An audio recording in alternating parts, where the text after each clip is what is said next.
നമസ്കാരം. ആഗോള കായിക പ്രേമികൾ ഒന്നടങ്കം കാത്തിരിക്കുന്ന 2026 ഫിഫ ലോകകപ്പിലെ 100ാമത്തെ മത്സരം കൻസാസ് സിറ്റിയിലെ വിഖ്യാതമായ ആരോഹെഡ് സ്റ്റേഡിയത്തിൽ അരങ്ങേറാൻ ഒരുങ്ങുകയാണ്. നിലവിലെ ലോക ചാമ്പ്യന്മാരായ അർജൻറ്റീനയും യൂറോപ്യൻ കരുത്തരായ സ്വിറ്റ്സർലൻഡും തമ്മിലുള്ള ഈ ക്വാർട്ടർ ഫൈനൽ പോരാട്ടം കേവലം ഒരു സെമി ഫൈനൽ ടിക്കറ്റിന് വേണ്ടിയുള്ള കളി മാത്രമല്ല, മറിച്ച് തൻ്റെ കരിയറിലെ അവസാന ലോകകപ്പ് കളിക്കുന്ന 39-കാരനായ ലയണൽ മെസ്സിയുടെ കിരീട സംരക്ഷണ യാത്രയും പ്രതിരോധ കോട്ട കെട്ടി എതിരാളികളെ വീഴ്ത്തുന്ന സ്വിസ് പടയുടെ അട്ടിമറി അജണ്ടയും തമ്മിലുള്ള യുദ്ധം കൂടിയാണിത്. പ്രീ ക്വാർട്ടറിൽ ഈജിപ്തിനെതിരെ 2 ഗോളുകൾക്ക് പിന്നിൽ നിന്ന ശേഷം അവിശ്വസനീയമായ തിരിച്ചുവരവ് നടത്തി ക്വാർട്ടറിലേക്ക് യോഗ്യത നേടിയ അർജൻറ്റീനയും കൊളംബിയയെ പെനാൽറ്റി ഷൂട്ടൗട്ടിൽ വീഴ്ത്തിയെത്തുന്ന സ്വിറ്റ്സർലൻഡും നേർക്കുനേർ വരുമ്പോൾ കാൽപന്ത് ലോകം മറ്റൊരു ക്ലാസിക് പോരാട്ടത്തിനാണ് സാക്ഷ്യം വഹിക്കാൻ പോകുന്നത്. അൾജീരിയയ്ക്കും ഓസ്ട്രിയയ്ക്കുമെതിരെ ഉള്ള മത്സരങ്ങളിൽ ടീമിൻ്റെ ആദ്യ 5 ഗോളുകളും നേടിയ മെസ്സി തന്നെയാണ് അവരുടെ പ്രധാന ആയുധം. എന്നാൽ നോക്കൗട്ട് ഘട്ടങ്ങളിൽ അർജൻറ്റീനയുടെ പ്രതിരോധം വലിയ രീതിയിൽ പരീക്ഷിക്കപ്പെടുന്നുണ്ട്. കേപ്പ് വെർദയ്ക്കെതിരെ അധിക സമയത്ത് കഷ്ടിച്ചാണ് അവർ ജയിച്ചു കയറുന്നത് പോലും. പ്രീ ക്വാർട്ടറിൽ ഈജിപ്തിനെതിരെ കളി തീരാൻ 10 മിനിറ്റുള്ളപ്പോൾ 2 ഗോളുകൾക്ക് പിന്നിലായിരുന്ന അർജൻറ്റീന ചരിത്രപ്രസിദ്ധമായ റൊമാണ്ട അഥവാ വൻ തിരിച്ചുവരവിലൂടെയാണ് 3 ഗോളുകൾ തിരിച്ചടിച്ച് വിജയം നേടിയെടുക്കുന്നത്. കളിക്ക് ശേഷം ലയണൽ മെസ്സിയും പരിശീലകൻ ലയണൽ സ്കലോണിയും കണ്ണീരണിഞ്ഞത് ഈ മത്സരങ്ങൾ അവർക്ക് നൽകുന്ന കടുത്ത സമ്മർദ്ദത്തിൻ്റെ തെളിവാണ്. 2024 കോപ്പ അമേരിക്ക നിലനിർത്തിയ ഈ സംഘത്തിന് ഏത് പ്രതിസന്ധിയിലും ജയിച്ചു കയറാമെന്ന ഉറച്ച വിശ്വാസമുണ്ട് എങ്കിലും കളിയിലെ അസ്ഥിരത ആരാധകരെ ആശങ്കപ്പെടുത്തുന്നുണ്ട്. മുന്നേറ്റ നിരയിൽ ജൂലിയൻ അൽവാരസിൻ്റെ മോശം ഫോം കണക്കിലെടുത്ത് ലൗട്ടാരോ മാർട്ടിനൻസിനെ സ്കലോണി ആദ്യ 11-ൽ ഇറക്കിയേക്കും. മറുവശത്ത് സ്വിറ്റ്സർലൻഡിൻ്റെ കുതിപ്പ് വലിയ ആർഭാടങ്ങളില്ലാത്തതും എന്നാൽ തികച്ചും ലക്ഷ്യബോധമുള്ളതുമാണ്. ഗ്രൂപ്പ് ഘട്ടത്തിൽ കാനഡയെയും ബോസ്നിയയും തോൽപ്പിച്ച അവർ പ്രീ ക്വാർട്ടറിൽ ശക്തരായ കൊളംബിയയെ ഗോളടിക്കാൻ അനുവദിക്കാതെ കെട്ടിപ്പൂട്ടി. മുഡത്തിയാക്കിൻ എന്ന പരിശീലകൻ്റെ കീഴിൽ കഴിഞ്ഞ 5 വർഷമായി ഒരുമിച്ച് കളിക്കുന്ന ഈ സംഘത്തിൻ്റെ പ്രധാന കരുത്ത് അവരുടെ അച്ചടക്കമുള്ള പ്രതിരോധ ശൈലിയാണ്. മുന്നേറ്റ നിരയിലെ താരം ജോഹാൻ മാൻസാമ്പി പരിക്കേറ്റ് പുറത്തായത് അവർക്ക് തിരിച്ചടിയാണ് എങ്കിലും ക്യാപ്റ്റൻ ഗ്രാൻഡ് ഷാക്ക നയിക്കുന്ന മധ്യനിര ഏത് വമ്പന്മാരെയും തളയ്ക്കാൻ പോകുന്നതാണ്.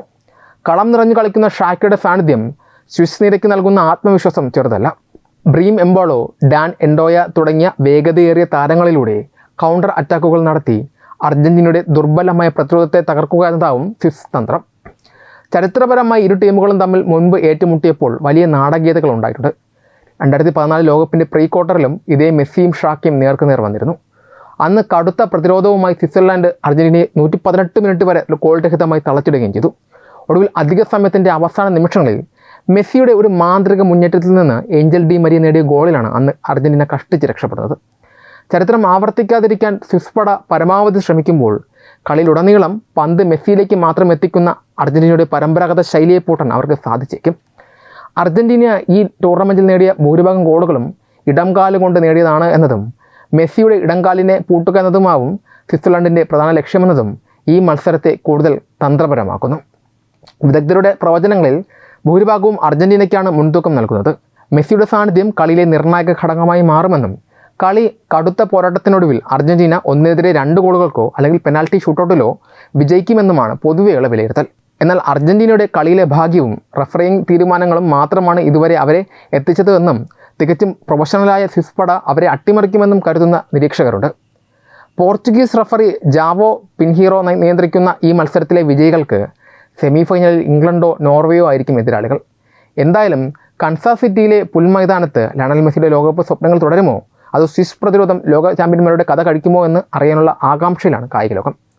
മറ്റൊരു ക്വാർട്ടർ ഫൈനലിൽ ഇംഗ്ലണ്ടും നോർവേയും പരസ്പരം ഏറ്റുമുട്ടാൻ ഒരുങ്ങുമ്പോൾ ഫുട്ബോൾ ലോകം ഉറ്റുനോക്കുന്നത് അത്തരമൊരു അപൂർവ പോരാട്ടത്തിലേക്കാണ്. പരമ്പരാഗതമായി ഇംഗ്ലീഷ് ക്ലബ് ഫുട്ബോളിനെ നെഞ്ചിലേറ്റിയ ദശലക്ഷക്കണക്കിന് ആരാധകരുള്ള രാജ്യമാണ് നോർവേ. എന്നാൽ ലോകകപ്പിൻ്റെ നിർണായക ഘട്ടത്തിൽ സ്വന്തം മാതൃരാജ്യവും തങ്ങൾ ആരാധിക്കുന്ന താരങ്ങളുടെ ലീഗ് പ്രതിനിധീകരിക്കുന്ന രാജ്യവും നേർക്കുനേർ വരുമ്പോൾ നോർവീജിയൻ ആരാധകർക്ക് അത് വൈകാരികമൊരു പരീക്ഷണം കൂടിയായി മാറുന്നു. 1000-ലധികം വർഷത്തെ യുദ്ധങ്ങളുടെയും സൗഹൃദത്തിൻ്റെയും വാണിജ്യ ബന്ധങ്ങളുടെയും പശ്ചാത്തലമുള്ള ഈ ഇരു രാജ്യങ്ങളും തമ്മിലുള്ള പോരാട്ടം കേവലം 90 മിനിറ്റിലെ കളിയല്ല, മറിച്ച് വടക്കൻ കടലിൻ്റെ ഇരു തീരങ്ങളെയും തമ്മിൽ ബന്ധിപ്പിക്കുന്ന സങ്കീർണമായ സൗഹൃദത്തിൻ്റെ പുതിയൊരു അധ്യായം കൂടിയാണ്. ഇംഗ്ലണ്ടും നോർവേയും തമ്മിലുള്ള ബന്ധത്തിന് 8-ാം നൂറ്റാണ്ടിലെ വൈക്കിംഗ് അധിനിവേശത്തോളം പഴക്കമുണ്ട്. അക്കാലത്ത് വടക്കൻ കടൽ കടന്നെത്തിയ സ്കാൻഡിനേവിയൻ പോരാളികളും ആദ്യകാല ഇംഗ്ലീഷ് രാജാക്കന്മാരും തമ്മിൽ രക്തരൂക്ഷിതമായ പോരാട്ടങ്ങളും പിന്നീട് സമാധാന ഉടമ്പടികളും ഉണ്ടായിട്ടുണ്ട്. ആ ചരിത്രപരമായ സ്വാധീനത്തിൻ്റെ അവശിഷ്ടങ്ങൾ ഇന്നും ബ്രിട്ടനിലെ ചില ദ്വീപുകളിലെ ഭാഷയിലും സംസ്കാരത്തിലും ദൃശ്യമാണ്. ആധുനിക യുഗത്തിലേക്ക് എത്തുമ്പോൾ ഈ ബന്ധം കൂടുതൽ ശക്തമായ സൗഹൃദമായി മാറി. 1905 സ്വീഡനിൽ നിന്നുള്ള നോർവേയുടെ സ്വതന്ത്ര പ്രഖ്യാപനത്തെ ബ്രിട്ടൻ ശക്തമായി പിന്തുണച്ചിരുന്നു. ഇരു രാജ്യങ്ങളിലെയും രാജകുടുംബങ്ങൾ തമ്മിലുള്ള വിവാഹബന്ധങ്ങളും രണ്ടാം ലോക മഹായുദ്ധകാലത്ത് നാസി അധിനിവേശത്തെ തുടർന്ന് നോർവീജിയൻ രാജകുടുംബത്തിന് ലണ്ടനിൽ അഭയം നൽകിയതുമെല്ലാം ഈ സൗഹൃദത്തിൻ്റെ ആഴം കൂട്ടുന്നു. ഇതിൻ്റെ നന്ദി സൂചകമായി എല്ലാ വർഷവും ക്രിസ്മസ് കാലത്ത് ലണ്ടനിലെ ട്രഫാൽഗർ സ്ക്വയറിൽ സ്ഥാപിക്കാനുള്ള ക്രിസ്മസ് മരം നോർവേ സമ്മാനമായി നൽകുന്നത് ഇന്നും ഒരു ആചാരമായി തുടരുന്നു. ചരിത്രത്തിലെ ഈ പരസ്പര ബന്ധം ആധുനിക കാലത്ത് ഏറ്റവും കൂടുതൽ പ്രതിഫലിക്കുന്നത് ഫുട്ബോളിലാണ്. നോർവേയിലെ കായിക പ്രേമികൾക്ക് ഇംഗ്ലീഷ് പ്രീമിയർ ലീഗ് സ്വന്തം ലീഗ് പോലെ പ്രിയപ്പെട്ടതാണ്. മാഞ്ചസ്റ്റർ സിറ്റിയുടെ സൂപ്പർ താരം എർലിംഗ് ഹാലൻഡും ആഴ്സണലിൻ്റെ നായകൻ മാർട്ടിൻ ഒഗാർഡും ഉൾപ്പെടെയുള്ള നോർവീജിയൻ പ്രതിഭകൾ ഇംഗ്ലീഷ് മണ്ണിൽ വിസ്മയം തീർക്കുന്നവരാണ്. അതുകൊണ്ട് തന്നെ നോർവേയിലെ ഒട്ടുമിക്ക ഫുട്ബോൾ ആരാധകരും ഇംഗ്ലീഷ് ക്ലബ്ബുകളുടെ കടുത്ത അനുഭാവികളാണ്. എന്നാൽ ലോകകപ്പ് ക്വാർട്ടർ ഫൈനലിൽ ഇരു ടീമുകളും മുഖാമുഖം വരുമ്പോൾ ക്ലബ്ബ് ഭ്രാന്തിനുമപ്പുറം മാതൃരാജ്യത്തോടുള്ള സ്നേഹത്തിനാണ് നോർവീജിയൻ ആരാധകർ മുൻഗണന നൽകുന്നത്. ഇംഗ്ലീഷ് ഫുട്ബോളിനെ സ്നേഹിക്കുമ്പോഴും കളിയിൽ തങ്ങൾ 100% നോർവേക്കൊപ്പമാണെന്ന് അവിടുത്തെ കടുത്ത പ്രീമിയർ ലീഗ് ആരാധകർ പോലും വ്യക്തമാക്കുന്നു. ഈ ലോകകപ്പിൽ നോർവേ തങ്ങളുടെ ചരിത്രത്തിലെ തന്നെ ഏറ്റവും മികച്ച മുന്നേറ്റമാണ് നടത്തുന്നത്. പരമ്പരാഗതമായി മഞ്ഞുകാല കായിക വിനോദങ്ങൾക്കും സ്കീയിങ്ങിനും പേരുകെട്ട നോർവേ ഫുട്ബോളിൽ കൈവരിച്ച ഈ പ്രൊഫഷണൽ വളർച്ച ലോകത്തെ അത്ഭുതപ്പെടുത്തുന്നതാണ്. മറുവശത്ത് 1966 ശേഷം ഒരു ലോകകപ്പ് കിരീടം പോലും സ്വന്തമാക്കാൻ കഴിയാത്ത ഇംഗ്ലണ്ട് കടുത്ത സമ്മർദ്ദത്തിലാണ്. ഫുട്ബോൾ അതിൻ്റെ ജന്മനാട്ടിലേക്ക് മടങ്ങിയെത്തുമെന്ന ഇംഗ്ലീഷ് ആരാധകരുടെ പതിറ്റാണ്ടുകളായുള്ള കാത്തിരിപ്പിന് നോർവേയുടെ കടുപ്പമേറിയ കളിശൈലി വലിയൊരു വെല്ലുവിളിയാണ്.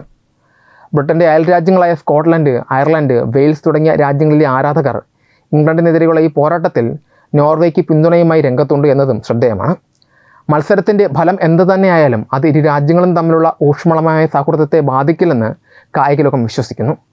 രാഷ്ട്രതലവന്മാർ തമ്മിലുള്ള സൗഹൃദപരമായ ജേഴ്സി കൈമാറ്റങ്ങളും നയതന്ത്ര കാര്യാലയങ്ങൾ തമ്മിലുള്ള നർമ്മം കലർന്ന സാമൂഹിക മാധ്യമ സംവാദങ്ങളും ഈ മത്സരത്തിൻ്റെ ആരോഗ്യകരമായ അന്തരീക്ഷത്തെയാണ് കാണിക്കുന്നത്. ലോകകപ്പ് വേദിയിലെ 90 മിനിറ്റുകളിൽ അവർ പരസ്പരം പോരാടുമെങ്കിലും അതിനുശേഷവും ക്ലബ്ബ് ഫുട്ബോളിൻ്റെ ആവേശം അവരെ വീണ്ടും വടക്കൻ കടലിനപ്പുറം ഇപ്പുറവുമായി ഒന്നിപ്പിക്കും. പരസ്പരം ഭിന്നിക്കാത്ത കായിക മര്യാദകൾ മുറുകെ പിടിക്കുന്ന ഒരു വലിയ സൗഹൃദത്തിൻ്റെ ആഘോഷമായി ഈ ഇംഗ്ലണ്ട് നോർവേ പോരാട്ടം ചരിത്രത്തിൽ ഇടം പിടിക്കും.